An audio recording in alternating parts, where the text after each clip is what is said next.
în Biserica lui Dumnezeu, unde fiecare dintre noi ne aducem aportul nostru înaintea lui Dumnezeu. Și acum depinde de fiecare cum ne aducem aportul nostru înaintea lui Dumnezeu și cum Dumnezeu privește spre fiecare dintre noi. Aș dori în seara aceasta Dumnezeu să privească cu plăcere în dreptul fiecăruia. Amin. Știți dumneavoastră, la diferite lucrări și acte de cult, se vorbește exact la ceea ce trebuie vorbit. Aș dori în seara aceasta, dragii mei, pentru aceste două familii care au dorit să aducă copiii la binecuvântare. Nu noi, frații slujitori, suntem cei care dăm binecuvântarea și binecuvântăm.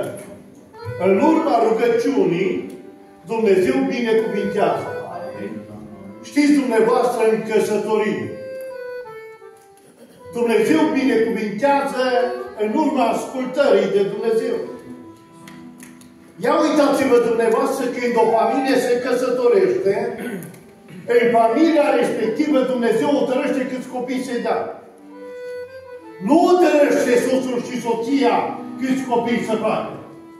Ci acolo în familie Dumnezeu hotărăște câți copii are Dumnezeu în vedere să dea în familia respectivă. Și dacă Dumnezeu a hotărât în familia respectivă să dea 8 copii și tu ai permis numai 3 și 5 n-ai mai dat voie, nu uita, de acolo Dumnezeu îți trage mâna ca binecuvântat. Și în viața ta, până ce vei pleca de pe pământ, vei suferi numai probleme și numai probleme.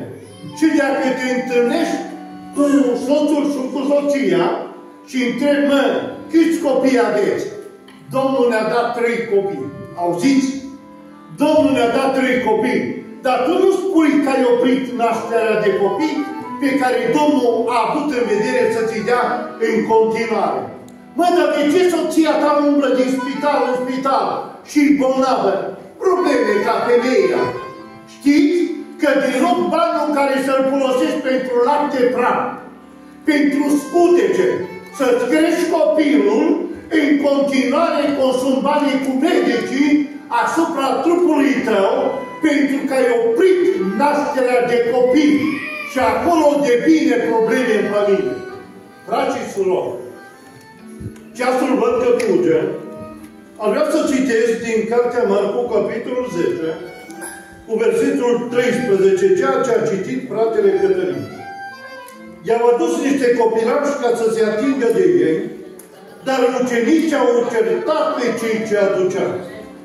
Când a văzut Iisus acest lucru, s-a mâniat și le-a zis, lăsați copilașii să vină la mine și nu-i opriți, căci împărăția lui Dumnezeu este a unora ca ei. Adevărat vă spun că oricine nu va primi împărăția lui Dumnezeu ca un copilaș, cu niciun chip nu va intra în ea. Apoi i-a luat în brațe și i-a binecuvântat, punându-și mâinile peste ei. Amin. Frați și surori, în locul acela unde era prezent Mântuitorul Domnul nostru Iisus Hristos, profitând de faptul acesta, mamele care aveau copii, a căutat să aducă înaintea Mântuitorului.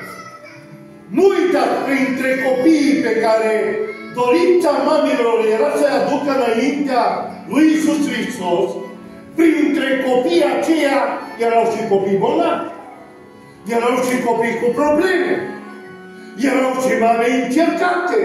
Și dorința mamelor era ca Iisus să se atingă de ei. Slăvit să fie Domnul! Nu putea împiedica ucenicii planul lui Dumnezeu. Pe când Iisus a avut dorința aceasta, a se rugat